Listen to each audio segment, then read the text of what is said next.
8:30 को आपका एक्सीडेंट होता है और 9 o'clock आप मेंस की एग्जाम देने जा सकते हैं। इंटरव्यू से पहले 1 महीने तक आप हॉस्पिटलाइज्ड है और उससे 1 वीक पहले आप दिल्ली जाके उसकी प्रिपरेशन कर सकते हैं। तो luck has to come with you, उसको आना पड़ेगा और आपको आईपीएस बनाना पड़ेगा। मैं एग्जाम के लिए निकला, मेंस मेरा था, सुबह GS3 का पेपर था। 8:30 को मेरा स्कूटी स्लिप हो गया, मेरा लिगामेंट इंजरी हो गया, लेफ्ट हैंड में इंजरी था, सीट से ब्लीडिंग हो रहा था। लेकिन मेरे पास 2 ऑप्शन थे। मैं खड़ा हुआ, मैंने देखा, okay my right hand is safe and I decided I will go to the exam hall and write the exam. मेरे पास 2 ही ऑप्शन थे, या तो मैं वहां से उठ के रोने लगूं, यार मेरे साथ ही ऐसा क्यों हुआ, मेरा एक्सीडेंट हो गया, मेरा मेंस खराब हो गया और हॉस्पिटल जाओ, या दूसरा ऑप्शन था कि मैं देखूं कि मैं 3 घंटे और सरवाइव कर सकता हूं। हाँ कर सकता हूं। मैं मेंस के लिए एग्जाम हॉल में गया।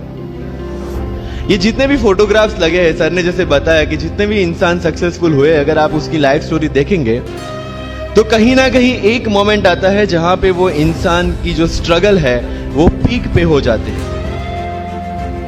वो इस मोमेंट पे आपको डिसाइड करना है कि आपको वहां से यू टर्न लेना है या आपको वहां से आगे निकलना है। इन सब लोगों ने डिसाइड किया कि उनको वहां से आगे निकलना है। एंड दैट इज द फंडा ऑफ लाइफ।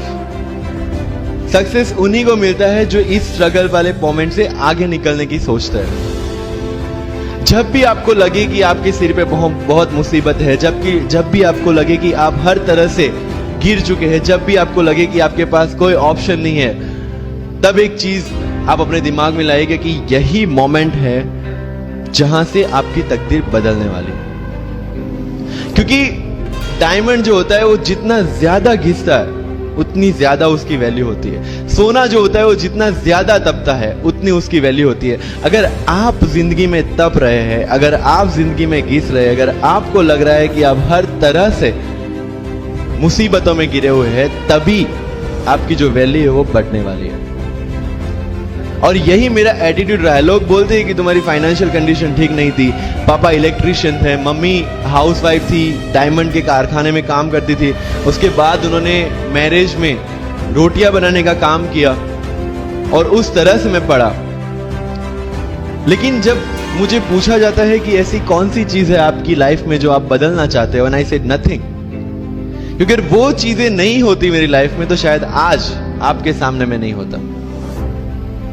तो अगर लाइफ में प्रॉब्लम्स है, अगर लाइफ में स्ट्रगल है, जैसे सर ने बताया struggle is a part of life and I strongly believe in that. Bharat वर्ष का सपना चंद्रगुप्त ने देखा, चाणक्य ने देखा, और उस भारत वर्ष को बनाने के लिए जब ये संघर्ष जारी था और तब राजा धनानंद की डॉटर दूरदराज से चंद्रगुप्त को प्यार हो जाता है, और जब चाणक्य उनको बोलते कि नहीं तुम्हें उससे दूर रहना है, तब चंद्रगुप्त बोलता है आचार्य कभी कभी सोचता हूं कि जिंदगी में या ये भारत के सम्राट बनने के लिए इतना त्याग, इतना बलिदान ना देना होता तो। और तब चाणक्य रिप्लाई करते हैं तो हर कोई भारत का सम्राट होता। This is the fundamental rule of life. अगर आईएएस बनने के लिए, आईपीएस बनने के लिए सैक्रिफाइस करना नहीं पड़ेगा, अगर उसके लिए आपको त्याग नहीं करना पड़ेगा, तो आज पूरे इंडिया में हर घर में आपको आईएएस आईपीएस मिल जाएंगे। मुझे एग्जैक्ट डेट याद है, 23 मार्च को मेरा इंटरव्यू था। 20 फरवरी को मुझे हॉस्पिटल में एडमिट किया गया क्योंकि मुझे इन्फेक्शन हो गया था बॉडी में एंड बहुत हाई फीवर था, तो आईवी के अलावा कोई ऑप्शन नहीं था। 1 मार्च को ठीक होके मैंने सोचा चलो दिल्ली निकलते हैं। 2 मार्च को मैं दिल्ली पहुंचा। 3 मार्च को वापस से टॉन्सिलाइटिस का अटैक होने की वजह से फ्लाइट लेके वापस से पालनपुर अहमदाबाद, अगेन हॉस्पिटलाइजेशन। 15 मार्च को I got relieved from the hospital. 16 मार्च को मैं दिल्ली पहुंचा और 23 मार्च को I gave my UPSC interview. तो 1 महीने का हॉस्पिटलाइजेशन।